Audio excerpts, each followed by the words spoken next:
The morning of September 14, 1977, began like any other in the subterranean, climate-controlled sanctum of the National Photographic Interpretation Center, NPIC, in Washington, D.C.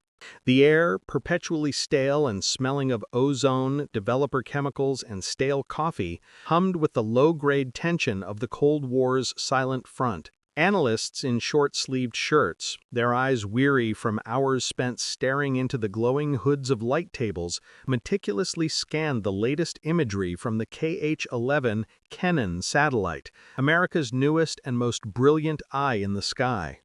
The photographs that day were routine passes over the western military districts of the Soviet Union, a mosaic of airfields, rail yards, and the sprawling, familiar tank parks where the Red Army's armored fist gathered. For junior analyst Mark Driscoll, the monotony was broken by a single frame. The image was crisp, shocking in its clarity for the era, showing the vast, snow-dusted expanse of the Tosnok Proving Grounds near Leningrad. Among the orderly rows of T-62s and the newer Beetle-like T-72s, one vehicle sat apart. It was parked near a concrete testing berm, isolated as if in a display of solitary arrogance. Driscoll leaned closer, his magnifying loupe hovering over the anomaly. His breath caught. The silhouette was all wrong. Where Soviet tanks were traditionally tall, slab-sided affairs, this machine was shockingly low-slung, a predatory wedge hugging the frozen earth. Its hull was not just sloped, it was a sharp angular spearhead devoid of the familiar driver's vision blocks or prominent headlights.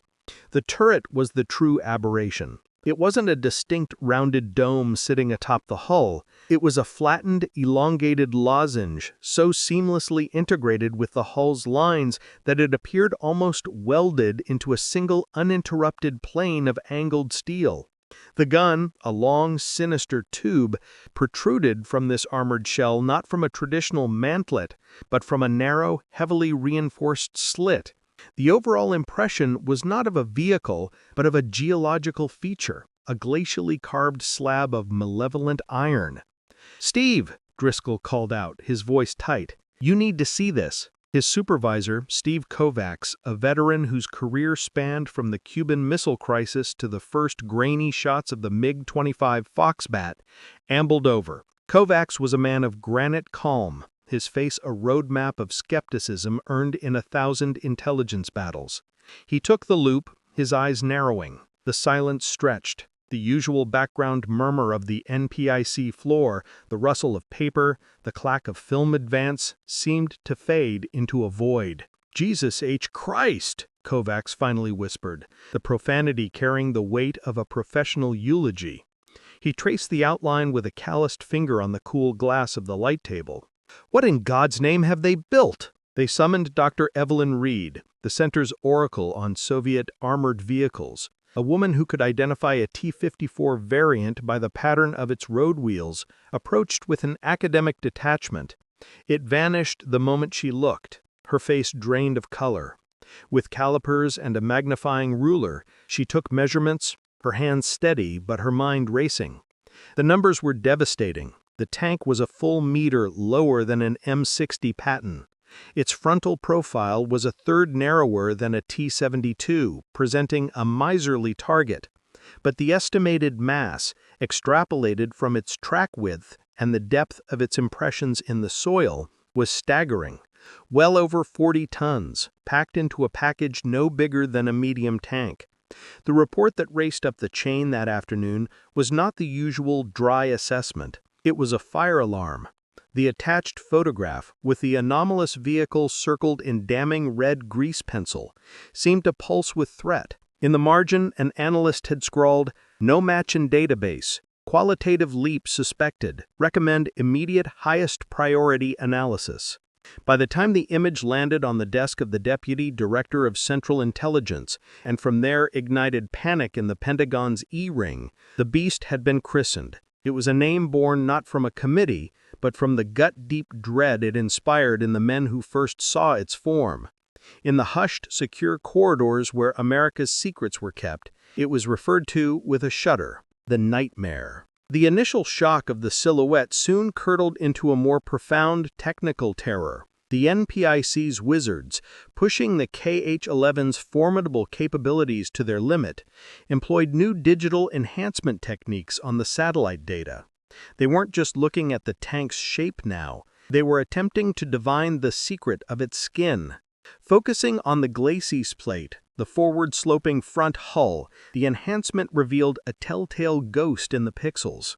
The surface lacked the uniform, dull sheen of rolled homogeneous armor, RHA, the steel plate that had clad tanks since World War II. Instead, it showed a subtle textured inconsistency, a faint striation.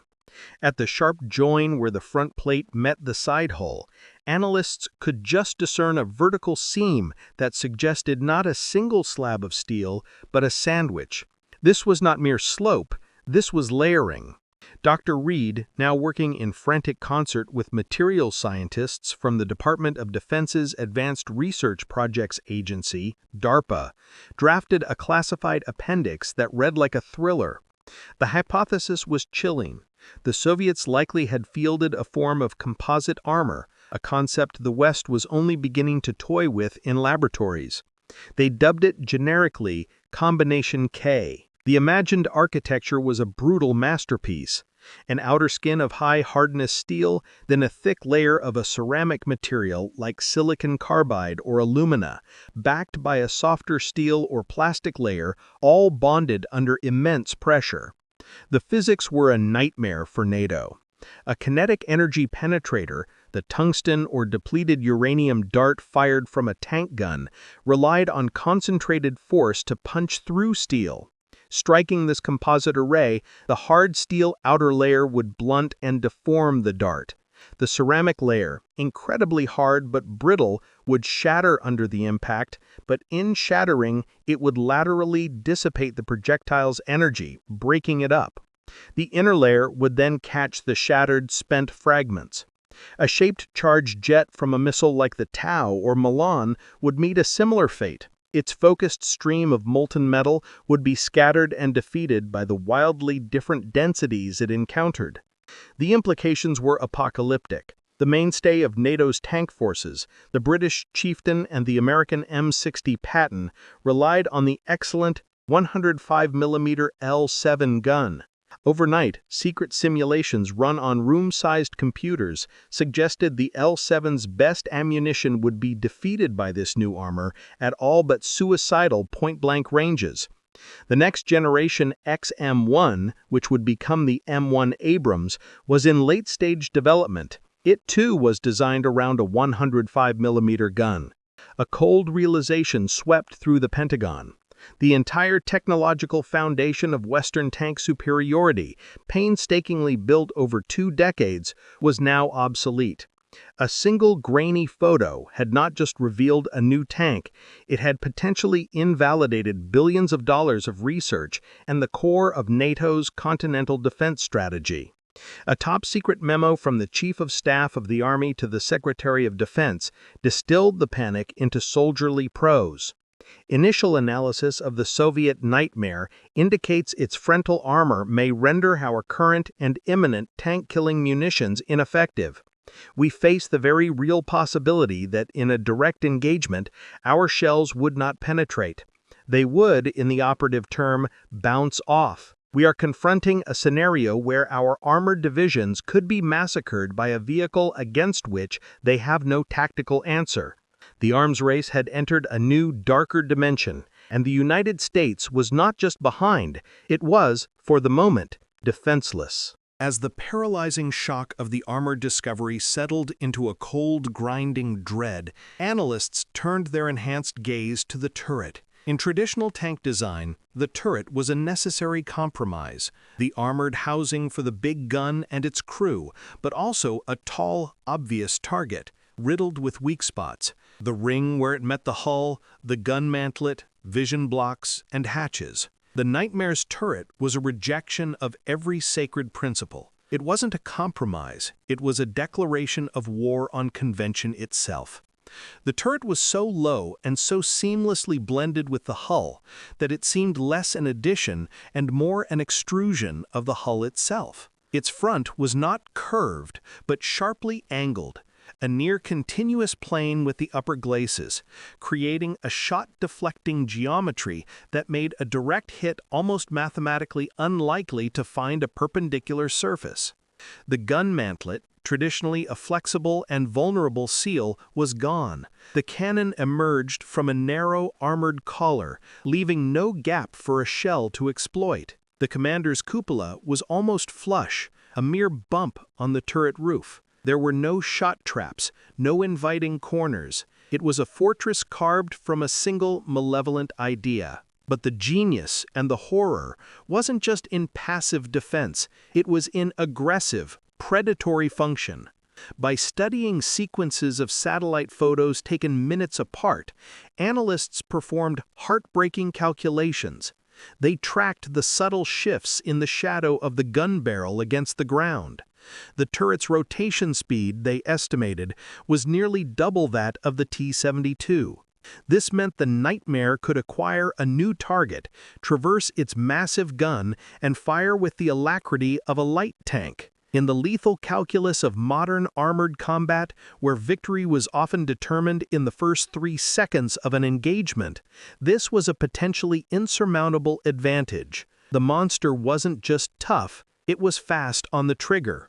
Then came the final insidious revelation, born from consultations with engineers from Lockheed and Raytheon. The tank's radar cross-section was modeled in secret. The sharply angled surfaces, the absence of protruding optics, the smooth, unbroken planes, all of it acted as a primitive but effective form of stealth.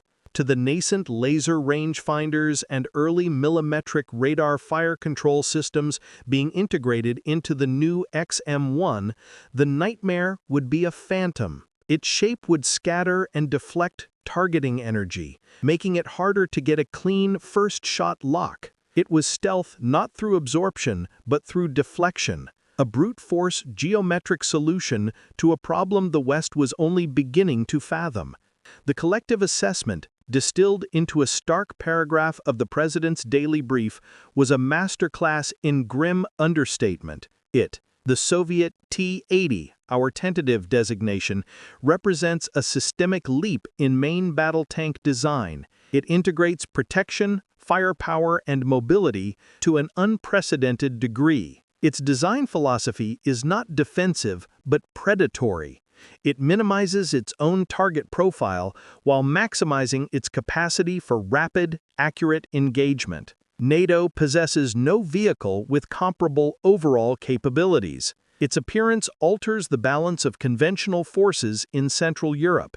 In motor pools across West Germany, crews of M60 Pattons conducted their drills with a new, hollow feeling in their guts. The Nightmare was no longer an abstraction. It was a shadow falling across the Fulda Gap, a steel-clad embodiment of a terrifying new reality. The tank that defied logic was now the central, chilling variable in every war game, the specter at the map table, the reason a generation of American tankers and generals began to stare at the horizon with a fresh and very personal kind of fear. The dread inspired by the Nightmare's silhouette and armor was profound, but it was an abstract, defensive kind of fear. The tank was a fortress. But the intercepts that began to trickle in from listening posts along the Turkish-Soviet border and from signals intelligent satellites spoke of something more aggressively terrifying. The fortress had a lightning-fast mechanical arm.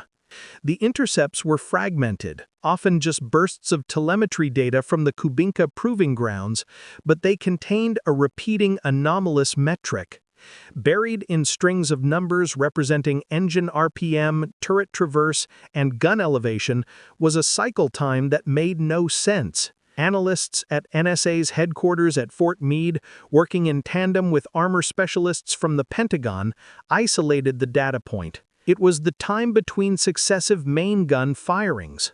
For a human loader tank like the American M60 or the German Leopard 1, a well-trained Herculean crewman could manage a round in 6 to 8 seconds under ideal range-like conditions. In combat, with the tank moving, the crew concussed by near misses, and the loader physically exhausted, that rate could slow to 10 or even 12 seconds. The data from the Soviet tests showed a consistent cycle of 4.5 seconds. At first, it was dismissed as an error, a misreading of test instrumentation, but as more intercepts were gathered, the pattern held. 4.5 seconds. Relentless, machine-like. The conclusion was inescapable. The Nightmare had a fully automated loading system, an autoloader. This was not entirely new technology. The French had experimented with it. The earlier Soviet T-64 and T-72 had simple carousel-style autoloaders, but those were known to be finicky, slow, around 8 to 10 seconds, and catastrophically dangerous, with the ramming mechanism known to occasionally feed the loader's arm into the breech alongside the shell. The Nightmare's system was something else. The speed implied a new design, perhaps a bustle-mounted autoloader at the rear of the turret, separate from the crew, allowing for a faster, more reliable feed cycle and improving crew survival if the ammunition was hit. The tactical implications cascaded through the Pentagon's war games. In a hypothetical tank duel in the rolling hills of West Germany, two tanks spot each other simultaneously. The American M60 fires its first round. As the gunner struggles to see through the smoke and dust of his own shot to assess a hit, the Nightmare has already fired, taken the hit on its composite armor, calculated the fall of shot, loaded a second round, and is firing before the American loader has even yanked open the breech to eject the spent casing. The Nightmare could deliver 3 rounds for every one the M60 could answer with. A junior analyst, in a margin note on a classified assessment, captured the sheer helplessness this inspired.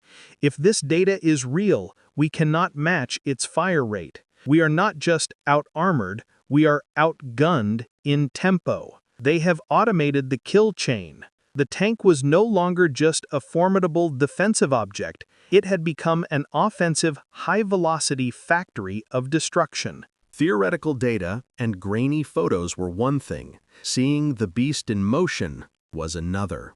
The breakthrough came not from satellites, but from a human source. A Polish military technician with a conscience, a grudge, and a smuggled 8mm film canister. The film, after a harrowing journey through diplomatic back channels, arrived at the CIA's Directorate of Operations. It was processed in a sterile lab, and the resulting silent black-and-white footage was screened in a secure auditorium for a hand-picked audience of generals, intelligence chiefs, and defense scientists. The film was raw, unedited. It showed the Nightmare on a vast, dusty proving ground. It wasn't firing at old tank hulks. It was firing at reinforced concrete bunkers, replicas of NATO field command posts and ammunition depots. The camera shook as the tank fired. There was no graceful arc of a high-explosive shell. There was only a blinding muzzle flash, and, an instant later, the target bunker ceased to exist. It didn't explode, it didn't collapse, it vaporized. A cloud of pulverized concrete dust billowed outwards, and when it settled, only a shallow crater and rebar remained. The impact was more akin to a heavy artillery shell or a small missile. This was the visual proof of the new gun and its ammunition. A 125mm smoothbore firing a new generation of armor-piercing fin-stabilized discarding sabot APFSDS rounds with a depleted uranium or tungsten carbide penetrator moving at a velocity that transferred catastrophic kinetic energy.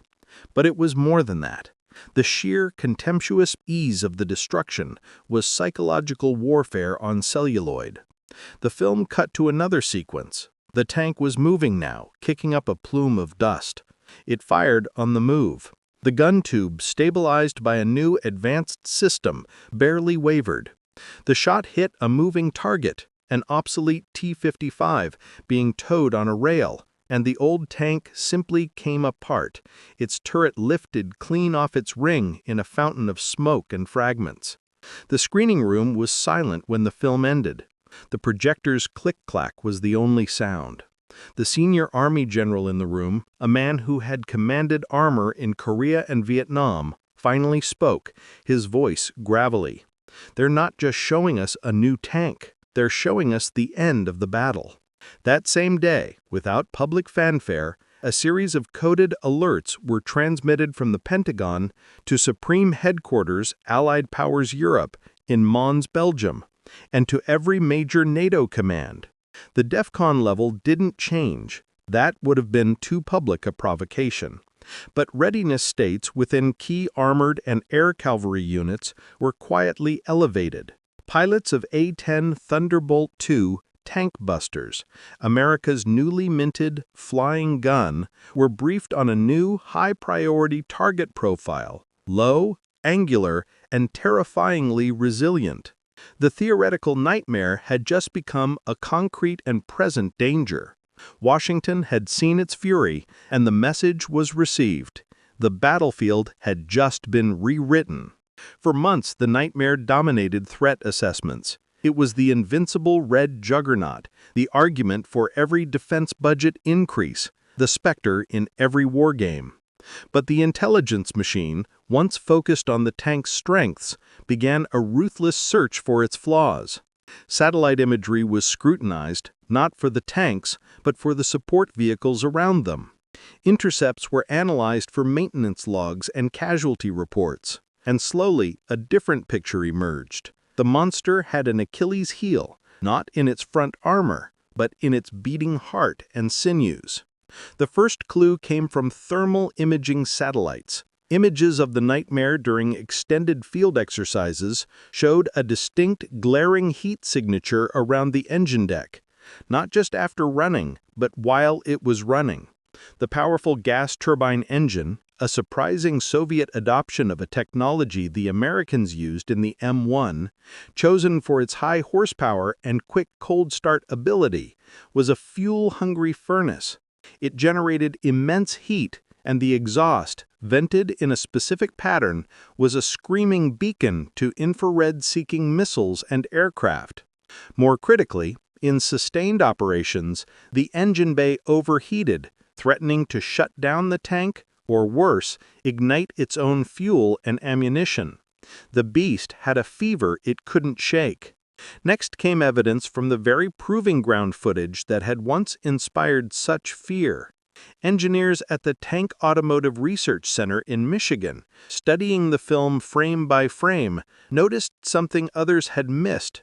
During high-speed turns over rough ground, the tank's suspension exhibited a terrifying shuddering flex. By analyzing the movement of the road wheels against the hull, they deduced the torsion bar suspension, a robust but weight-limited system, was being stressed beyond its design limits. Reports from Afghan mujahideen, who had captured a few early Model T-80s, later confirmed this. The suspension arms would snap under the immense weight of the tank during aggressive cross-country travel. The Predator was dangerously fragile on its own feet. The most damning weakness, however, was one of sheer physics. The composite armor, for all its genius, was immensely heavy. The Nightmare pushed 45 tons, a colossal weight for its compact size. This presented a catastrophic problem with ground pressure. Satellite photos of exercises in the soft spring mud of Byelorusia showed the unmistakable evidence. Dozens of Nightmares stuck, immobilized, their wide tracks having dug themselves down to the road wheels. They were being towed out by older, lighter T-75s and even bulldozers. The tank designed to dominate the European battlefield was helpless in the very mud that characterized a German spring or an Italian autumn. Its operational range was also slashed by the voracious engine. It guzzled fuel, limiting its strategic mobility and placing a crushing burden on already strained Soviet logistical trains. A final, humiliating flaw emerged from debriefings of defectors. The revolutionary autoloader, the source of such fear, had a deadly quirk. Its carousel sat in the bottom of the fighting compartment, surrounded by the crew. When it worked, it was fast. But when it jammed, which it did with alarming frequency, especially if the tank was tilted, the crew had to perform a nightmarish manual clearing procedure in a cramped, dark space, sometimes with a live round half-seated in the breach. It was not just a mechanical failure, it was a potential tomb. The intelligence arrived in shards, a mosaic of catastrophe pieced together from the most sensitive sources. A fragment of an encoded radio transmission intercepted by a listening post in Norway, a single panicked sentence from a Soviet signals officer overheard by a human asset in East Berlin, and the most damning evidence of all, thermal satellite imagery of a remote stretch of the Tatskoye training range, showing one distinct, furious bloom of heat that was not a controlled explosion. It was the summer of 1979. The Soviet High Command, eager to validate their monumental investment and perhaps intimidate the West through a controlled leak of capability, authorized a high-stakes field exercise for the T-80 Object 219. 4 of the most advanced prototypes, each incorporating slight tweaks from the furious engineers at the Kirov plant, were loaded onto special rail cars under cover of darkness and shipped to the vast, secretive training grounds. The exercise, codenamed Grom 79, Thunder 79, was designed to simulate a high-intensity breakthrough against a NATO-style defensive line. The conditions were set to be realistic: live artillery simulators, minefields, and a battalion of older T-72s playing the role of defending Leopards and Pattons. The 4 Nightmares were to be the spearhead. From the beginning, they were creatures of the laboratory, struggling to survive in the wild. The first failure was humiliating. Prototype 02, navigating a simulated river crossing via a shallow ford, simply stalled. Its gas turbine engine, starved of clean, cool air as it sucked in a fine mist of water and silt, flamed out. The tank became a silent 45-ton pillbox in the middle of the riverbed, requiring a recovery vehicle to drag it out, an operation that took 6 hours and halted the entire exercise. Prototype 03 fared worse. Pushing hard to flank a defensive position, it executed a series of aggressive turns over rough, uneven ground. As it crested a small hill, there was a loud metallic snap, audible even over the roar of its engine. The left side torsion bar, stressed beyond its limit, sheared. The tank lurched, its left track going slack, and slid down the reverse slope, crippled. It was a mobility kill inflicted not by an enemy, but by its own weight and ambition. The catastrophe came with Prototype 01, the lead vehicle. During a simulated assault on a fortified bunker complex, the commander ordered a rapid engagement of multiple targets. The autoloader whirred, feeding round after round with its terrifying mechanical efficiency. On the 4th shot, the sequence faltered. A metallic grind echoed inside the fighting compartment. The breach had not closed fully, yet the firing sequence had partially initiated. A searing flash of uncontained propellant gases shot back into the crew compartment. In an instant, the stored ammunition in the carousel, over 20 dozen 125mm shells and their volatile powder charges, was subjected to a wave of intense heat and flame. The subsequent explosion was not a simple cook-off, it was a cataclysm. The satellite thermal image showed a sudden, white-hot core that instantly bloomed into a massive heat signature. The force of the detonation lifted the tank's multi-ton turret clean off its race, hurling it backwards 10 meters. The hull was rent open like a tin can. There were no survivors. The crew was vaporized. Only Prototype 04, held in reserve, returned to the railhead under its own power. Its crew was silent, shell-shocked, having witnessed the fiery deaths of their comrades not from enemy fire, but from the machine that was supposed to protect them. The Pentagon's intelligence apparatus, having stitched the story together, finally acquired the Holy Grail, the actual after-action report from the commander of Grom 79. It was a masterpiece of Soviet military understatement, a document that tried to bury a failure in bureaucratic language.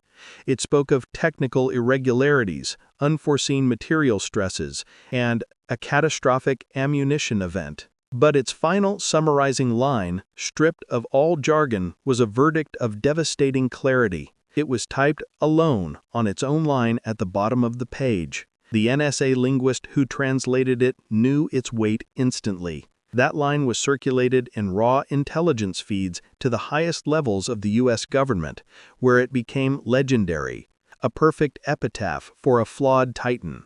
The machine is a marvel. The machine is uncontrollable. For over a decade, the nightmare existed in the Western mind as a phantom, a creature of satellite blur, intercepted data, and terrifying rumor. Then the walls came down. The Soviet Union collapsed in 1991, and in the chaotic, desperate aftermath, the impenetrable veil was lifted. As part of sweeping strategic arms reduction and transparency agreements, American and British inspection teams were granted unprecedented access to former Soviet military facilities. In the spring of 1992, a team of U.S. Army engineers and intelligence officers, led by a now retired Colonel Steve Kovacs, the same man who had first seen the satellite photo in 1977, was escorted into a secure hangar at the Kubinka Tank Museum. The air was cold and smelled of grease and decay. And there they stood, not as pixels on a screen, but in corroding silent reality, the Grom 79 survivors. Prototype 04 was there, its paint faded, a layer of dust on its angular hull, but it was the other hulks that told the true story. The one that had thrown a track sat on blocks, its suspension visibly mangled. And then there was the wreck. What remained of Prototype 01 was not a tank, but a relic of a disaster. The hull was a blackened, twisted sculpture of metal, the top torn open in a jagged maw. The turret lay nearby, upside down like a dead beetle, its interior a nightmare of melted cabling and scorched steel. Kovacs, his hand resting on the cold, pitted armor of Prototype 04, finally saw the truth with his own eyes. He saw the hasty welds where extra reinforcing plates had been added to the suspension mounts. He saw the improvised external coolant lines snaking around the engine bay, a field fix for the chronic overheating. He saw the crude manual overrides welded next to the autoloader housing, a testament to its unreliability. He said, "It's all here," quietly to his team, the genius and the desperation. They built a howitzer inside a race car and tried to armor it like a battleship.